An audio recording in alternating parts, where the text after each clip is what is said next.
Y a esta hora vamos a saludar 7:24 de la mañana a Daniel Palacio. Él es exministro de Justicia de Colombia, precandidato presidencial y pues está hoy en los micrófonos y en la mesa de Antioquia Amanece para hablar pues de temas de seguridad, temas de país, tema de las propuestas que le trae precisamente a todos los colombianos de cara a esas próximas elecciones. Daniel, bienvenido, ¿cómo está? Bueno, un saludo muy especial para ti, para todos los que nos acompañan en la mesa y obviamente para todos los que nos ven en Antioquia. Qué importante que esté hoy en la mesa de Antioquia Amanece para que le contemos precisamente a todos los televidentes de Antioquia Amanece, pues cuál es la línea a seguir con esa precandidatura que hoy tiene Daniel Palacio a la presidencia. Pues mira, hoy yo hago parte de una generación que se ha venido preparando, que ha venido acumulando experiencia y que hoy ante el momento oscuro que el país atraviesa no nos podemos quedar sentados.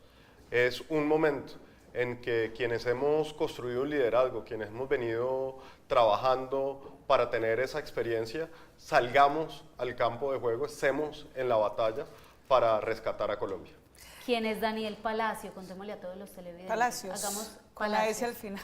Hagamos el contexto. Bueno, Daniel Palacios es una persona que ha dedicado su vida al servicio público, ya más de 20 años en el servicio público, aunque realmente 42 años parecería muy joven, pero desde muy temprana edad comencé a trabajar con el presidente Uribe inicialmente en su primera campaña, en donde estuve en las juventudes del Centro Democrático. En ese momento pues no era Centro Democrático, sino era Primero Colombia. Estuve en su primer gobierno en Colombia Joven, que es un programa presidencial que está dedicado a trabajar los temas de jóvenes. Luego tuvimos la oportunidad de trabajar en el Ministerio del Interior, en ese momento como enlace del Congreso, asesor del comandante de las Fuerzas Militares, del comandante del Ejército, concejal de Bogotá, presidente del Consejo de Bogotá, viceministro del Interior, ministro del Interior, no de Justicia, de Interior en el gobierno pasado, gobernador ad hoc para Antioquia, para Puerto Antioquia, y ese es un recorrido que hemos tenido en el servicio público, entendiéndolo como una vocación, como una responsabilidad y no como un privilegio. Y hoy estamos aquí en Antioquia precisamente visitando este gran departamento, Medellín, un poco todavía sorprendido de lo que estamos viviendo, porque hoy tuve la oportunidad de visitar muy temprano la Alpujarra. Bueno, ¿y cómo la vio con respecto a lo del sábado? La Alpujarra muy bonita como siempre. La verdad es una muestra de lo que es Antioquia, una alcaldía, una gobernación trabajando junto, un centro administrativo que además debo decir es de los pocos en el país. Es de los pocos en el país donde toda la administración pública del departamento y de la ciudad está junta. Y eso quiere decir la visión que siempre ha tenido Antioquia, que yo siempre he dicho que a Antioquia uno le da la mano y se lleva el brazo. Y eso lo dije cuando pusimos la primera piedra de Puerto Antioquia, que ahora les he hecho la historia de Puerto Antioquia. Pero estar en ese lugar y saber que allí estuvo el presidente de la República, no para unir, sino para dividir. Que estuvo el presidente de la República para seguir con su verborrea de odio, pero lo peor, para subir criminales a una tarima. Criminales que tanto daño le han hecho a Medellín, que tanto daño le han hecho a Antioquia. Y el mensaje tan grave que es ver a un presidente de la República del lado de los criminales, subiéndolo a la tarima, pavoneándolos, dándole ese ejemplo a nuestros jóvenes, que los muchachos en Medellín lo que están viendo es un presidente que no viene a respaldar a Antioquia, a respaldar a Medellín, sino a subir a los combos, a las oficinas, a ponerlos al lado. ¿Qué mensaje le están dando a la juventud de Medellín? ¿Qué mensaje le están dando a la juventud de Antioquia? ¿Qué mensaje le está dando Gustavo Petro al país? Qué vergüenza nacional haber visto a un presidente al lado de los criminales y restregándoselo en la cara a los antioqueños como si fuera el gran logro, como si aquí no hubiera tanta gente honesta y trabajadora. Y ese es el mensaje que le trae Antioquia. Daniel, mire, el gobernador de Antioquia, Andrés Julián Rendón, cuando se iba a lanzar a la campaña, y lo mismo el alcalde de Medellín, siempre lo hacían con ese mensaje: vamos a formar un bloque antipetro. Usted, en su lanzamiento de campaña a la presidencia, en esa aspiración, pues también dice que quieren un bloque antipetrista. Y de hecho el video que salió la semana pasada en redes sociales, pues se ve eso. Se ve usted así con su camisa, convocando también a las fuerzas militares. ¿Qué es lo que le incomoda de la manera como el presidente Gustavo Petro está llevando a las fuerzas militares? Porque ahí vemos en el video donde usted muestra pues esa pugna entre narcotráfico, delincuencia común, inseguridad. Sacó usted helicópteros, sacó radioteléfono, la bandera del M-19 que la hemos visto mucho con Gustavo Petro. ¿Qué de esto usted dice? No, esto definitivamente no va con lo que es Colombia. No, mira, yo creo que hoy el primer paso para rescatar a Colombia es derrotar a Gustavo Petro y al petrismo. ¿Por qué hay que derrotarlo? Porque estamos viviendo las consecuencias hoy en Colombia. Colombia hoy está en las manos de los criminales. Colombia hoy está en manos de 5 enemigos. Esos 5 enemigos yo los he determinado como los que no permiten que Colombia pueda avanzar. Generan un muro que nos limita hacia el avance, hacia el progreso. Y eso es la guerrilla, el narcotráfico, la criminalidad, la corrupción, el populismo. Y a esos son a los que tenemos que derrotar. Pero yo quiero hacer aquí una reflexión muy grande. El enemigo de Colombia no es el que piensa diferente. Y nos quieren meter en un cuento de dividirnos, de la lucha de clase, de los del norte, de los del sur, de los ricos, de los pobres, del empresario, del trabajador. Y ahí es donde nosotros no podemos caer en ese juego. Porque ser enemigo, el enemigo de Colombia no puede ser el que piensa diferente. El enemigo de Colombia es el que está por fuera de la ley o el que pone en riesgo la democracia. Y como tú lo mencionabas ahorita, en ese video lo que estamos dejando claro es que a ese es al enemigo que hay que derrotar, con determinación, con autoridad. Y lamentablemente hoy Gustavo Petro es un títere de esos enemigos. Y lo vimos hoy, lo vimos el sábado, refrendado ante todo Colombia. Cuando un presidente viene a un departamento es a pavonearse con los criminales del departamento, a darles tarima, cuando guarda silencio, por ejemplo, cuando asesinan o secuestran a nuestros soldados. Entonces, yo creo que hoy más que nunca ese video tiene un mensaje claro y contundente. Aquí tenemos que enfrentar a la delincuencia, a la criminalidad, dejar de pensar en beneficios para el que le hace daño a la sociedad y más bien en cómo protegemos al ciudadano honesto y trabajador. Exministro, en ese orden de ideas, pues el presidente Gustavo Petro piensa diferente, pero entonces está por fuera de la ley. Hombre, yo creo que lo que hemos visto es un presidente que no combate a quien está fuera de la ley. Hemos visto un presidente que lo que hace es consentir al delincuente, darle beneficios al delincuente, darle tratamiento preferencial al delincuente. Y yo creo que eso como sociedad no nos deja avanzar, porque siempre nos están diciendo que quien delinque tiene que ser beneficiario de medidas especiales. Cuando ¿qué le pasa al ciudadano honesto y trabajador? Entonces, por eso yo digo, como colombianos tenemos hoy que hacer una reflexión, que además yo creo que en Antioquia está muy clara, que en Medellín está muy clara. El único que no la tiene clara es Gustavo Petro, que viene aquí a sembrar odio. Pero aquí está absolutamente claro que nadie está del lado de los criminales, que nadie está de acuerdo de los combos, que nadie está de acuerdo de esas estructuras criminales que tanto daño han hecho, que envenenan a nuestros jóvenes, que llenan de violencia las calles y los barrios de Medellín.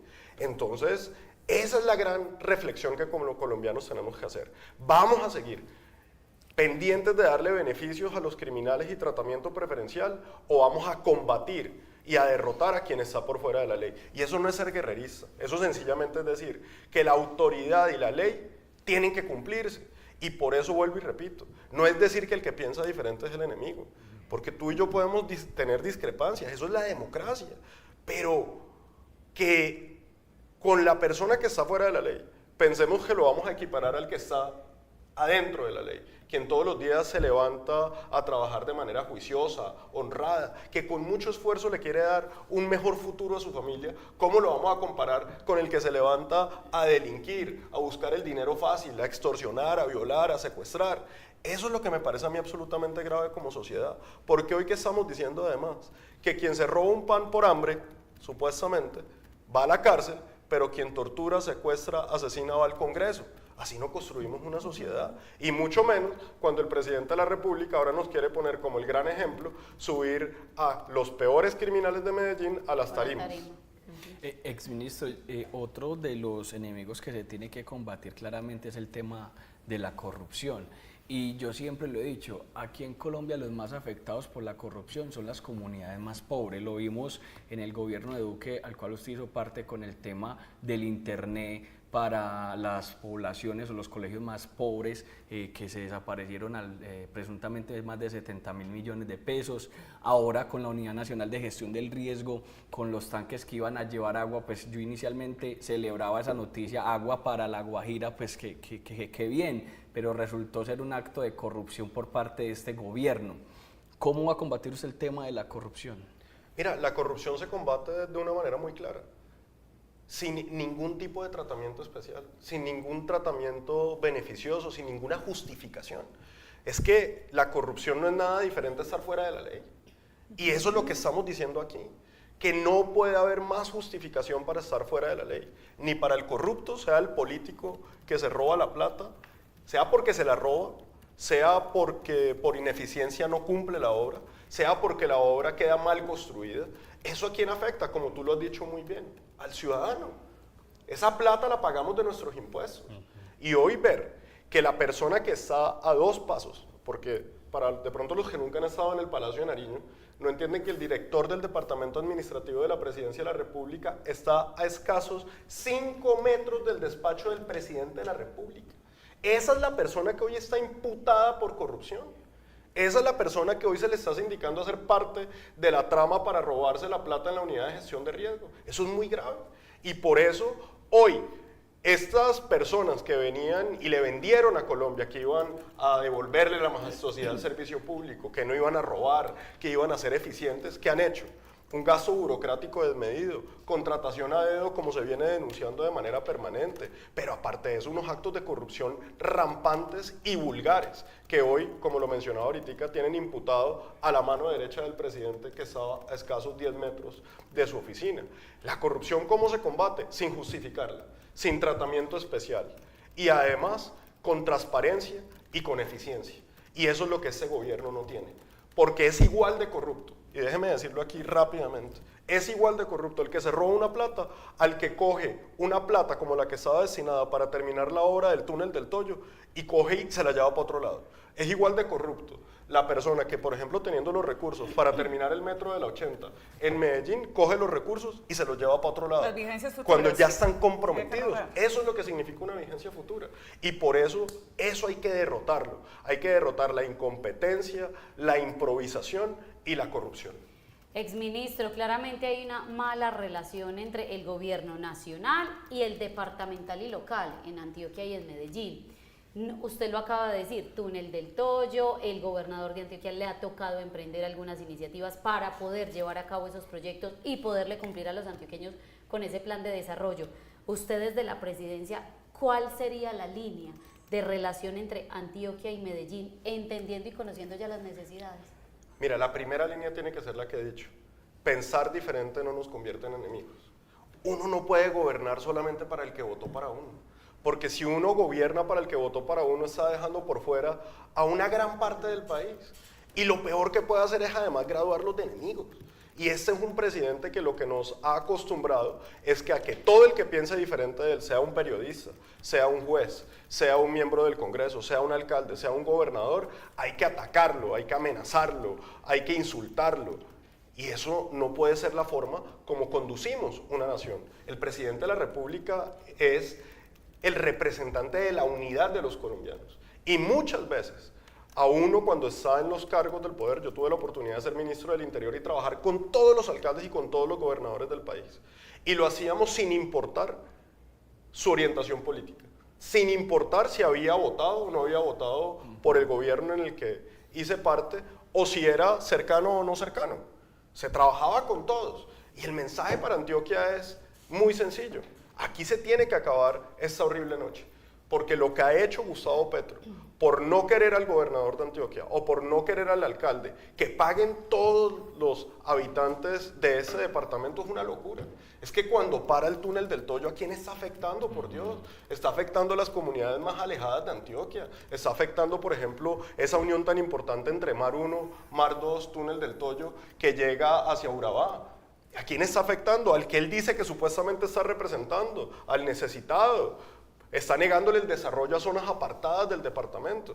Por eso uno no puede conducir una nación pensando y graduando de enemigo a todo el que piensa diferente. Para mí, tanto Antioquia como Medellín son fundamentales para el desarrollo de Colombia. Y así es como cualquier presidente lo tiene que ver. Y una muestra de eso, y déjame con esto termino esta intervención, lo hice siendo ministro del Interior. Como ministro del Interior a mí me dieron la misión de ser gobernador ad hoc para Antioquia, para Puerto Antioquia. Ustedes saben muy bien, Puerto Antioquia es una obra de más de 30 años parada, un sueño que nunca se había podido realizar. ¿Y sabes qué hicimos? Trabajamos de la mano, liderando la gobernación de Antioquia, las alcaldías de Urabá, todas las alcaldías de Urabá nos sentamos a trabajar con la comunidad, con el gobierno nacional y en 3 años destrabamos algo que durante 30 años había sido un sueño. Y antes de salir del gobierno en junio pusimos la primera piedra y ustedes saben que Puerto Antioquia ya hoy está a pocos meses de entrar en funcionamiento. De hecho ya varias de las grúas ya están ubicadas. 3. Una inversión de más de 800 millones de dólares que le cambia la cara al Urabá antioqueño. Por eso esto no es con improvisación, esto no es con discursos, esto es con resultados. Y en Antioquia los hemos dado. Es que sobre ese tema le voy a preguntar, y es Puerto Antioquia quien ha tenido muchos escándalos de presunta corrupción en torno a ese megaproyecto portuario que genera desarrollo no solo a Antioquia sino al país. ¿Qué posición tiene usted en torno a lo que viene pasando con Puerto Antioquia? Porque si bien se puso esa primera piedra para iniciar toda esa construcción que estuvo parada durante muchos años, pues sigue generando problemas, presuntas corrupciones. Bueno, pues en primera medida lo que hay que decir es cuando nosotros asumimos la responsabilidad de ser gobernador ad hoc para Antioquia, que además debo decirlo fue un gran orgullo poder... ¿Cómo se sintió siendo gobernador ad hoc a los puertos? Yo creo que... O sea, ¿tuvo un cargo usted de No, antioqueño? creo que es de las pocas, antioqueño. como me decían, un bogotano costeño que terminó liderando la obra, una de las obras más importantes para Antioquia. No, mira, un orgullo, la verdad, me sentí muy bien porque además trabajar con los paisajes es un empuje y un ritmo al que yo estoy acostumbrado. Entonces realmente era muy chévere, con la gobernación trabajamos muy bien, el equipo en ese momento de Aníbal Gaviria estuvo muy diligente para dar el avance que necesitábamos, la asamblea departamental aportó muchísimo para avanzar, lo que me refiero a los alcaldes del Urabá y obviamente a todo el consorcio privado que hacía la inversión. Yo tengo que decir varios temas. Mira, lo primero, cuando se logró resolver la situación de Puerto Antioquia, que hay que recordar había unos temas de restitución de tierras. Sí. Eso, cuando el juez de tierras, de restitución de tierras, iba a tomar la decisión sobre el predio más importante, yo como ministro del Interior me fui a esa audiencia. Como ministro del Interior hice presencia con la comunidad y te voy a decir una cosa, ¿qué es lo más lindo de ese puerto? Que fue un puerto que se trabajó de la mano de la comunidad. La comunidad lo quiere, la comunidad lo pidió, la comunidad se paró ante el juez de restitución de tierras a decirle no nos vaya a parar la obra, porque esa obra le da un cambio y un futuro al Urabá. Y eso fue lo que trabajamos. Ahora he escuchado que sobre todo unos congresistas que están en contra del desarrollo han venido diciendo que hay problemas de restitución de tierras, que hay unos problemas de permisos, que hay unos problemas de la licencia ambiental. Ajá. Eso todo en su momento se hizo como se tenía que hacer. Lo que pasa es que a ese gobierno lo que no le gusta, le fascina modificar cosas que ya se aprobaron.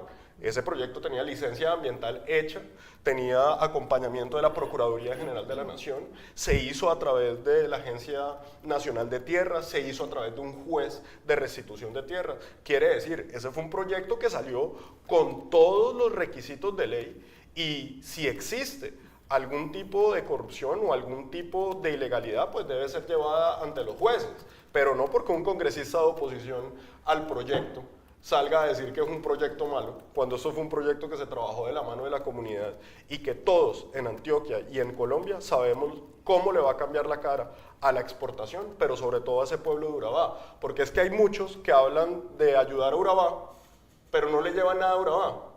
¿Ustedes no se acuerdan a Gustavo Petro decir que es que era o el acueducto en Urabá o las vías? O las vías. Pues no hizo ni las vías ni el acueducto. Y los que sí hemos hecho, que son llevar una obra a conclusión como Puerto Antioquia, la quieren parar.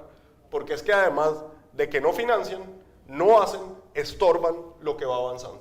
Exministro, yo le quiero preguntar acerca de un poco del tema político en términos de el actual ministro del Interior, usted justamente que viene de esa cartera. Y es que uno como colombiano cuando nombran a una persona en un alto cargo, pues uno dice, es una dignidad que se debe respetar y por eso uno se indigna tanto cuando hay hechos de corrupción o nombran a una persona que no tiene la categoría. ¿Qué aproximación hace usted acerca del hoy ministro Armando Benedetti? Hombre, yo no me referiría a un ministro en particular, yo creo que me referiría a lo que ha sido este gobierno. Aquí este gobierno es un gobierno que ha salido a inclusive cambiar los requisitos para la carrera diplomática, para bajarlos, no para subirlos. Quiere decir, este es un gobierno del menos calificado, no del más preparado.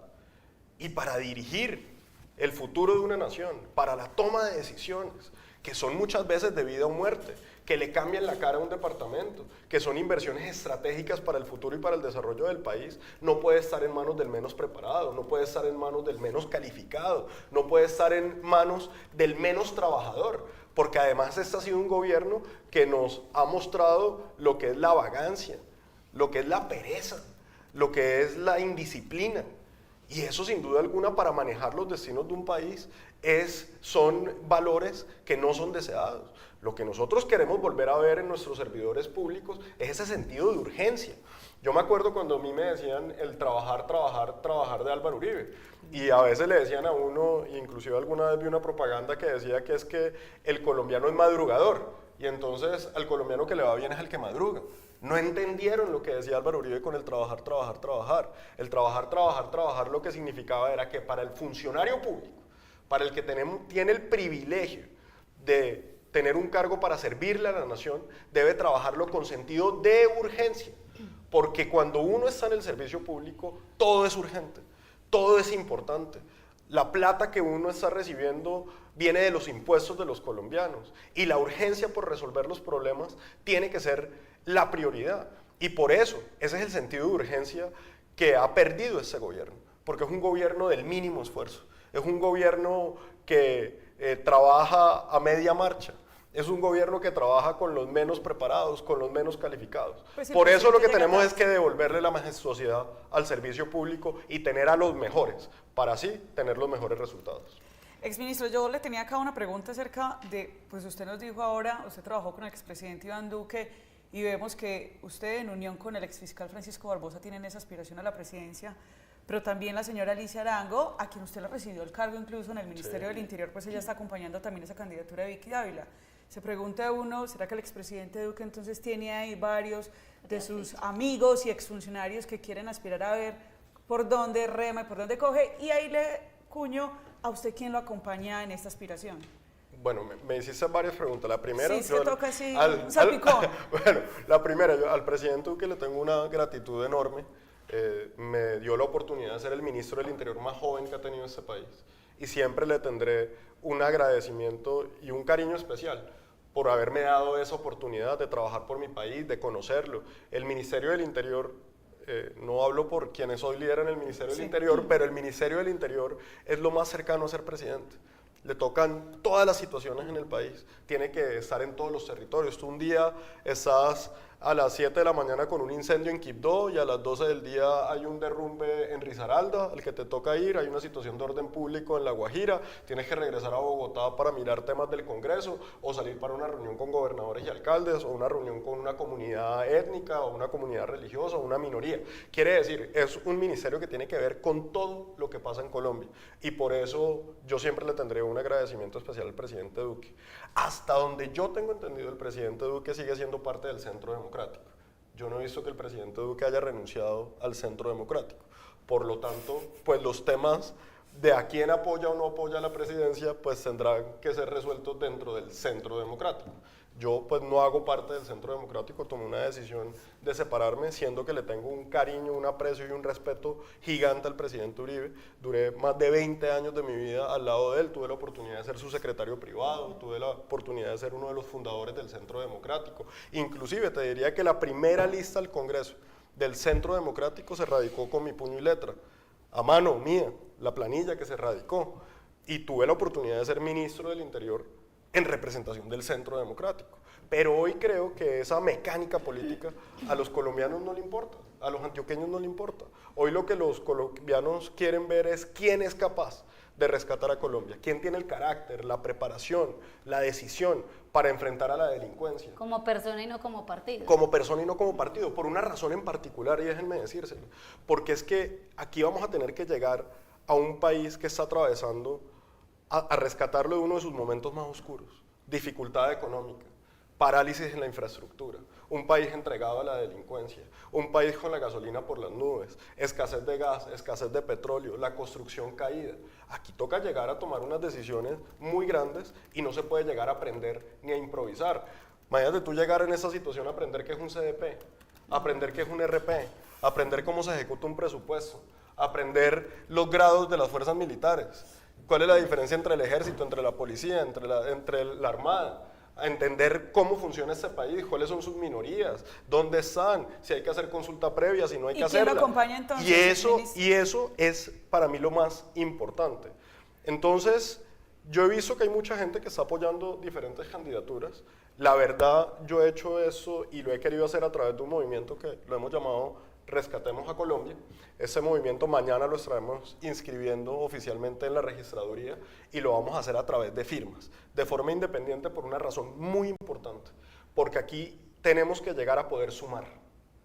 ¿Y a quién vamos a sumar? Al que no esté por fuera de la ley, no sea petrista, ni ponga en riesgo la democracia de Colombia. Aquí no estamos en momentos de sectarismos políticos para decir, es que este sí, este no. Aquí tenemos que sumar a todo el que esté dentro de la ley, que pueda pensar diferente, pero con quien se pueda dialogar, que no sea petrista, pero que sobre todo no esté por fuera de la ley. Entonces, con ese criterio que te estoy diciendo, ¿quién me acompaña? Espero millones de colombianos que quieran rescatar a Colombia y devolverle el rumbo. Él es exministro Daniel Palacios, también hoy precandidato presidencial y estuvo aquí en Antioquia Amanece. Muchísimas gracias, Daniel, un feliz día. No, muchísimas gracias a ustedes por la oportunidad. Muy pendientes de esa inscripción mañana entonces. Hombre, muchas gracias por permitirme hablarle al pueblo antioqueño. 7:50 de la mañana, vamos a un pequeño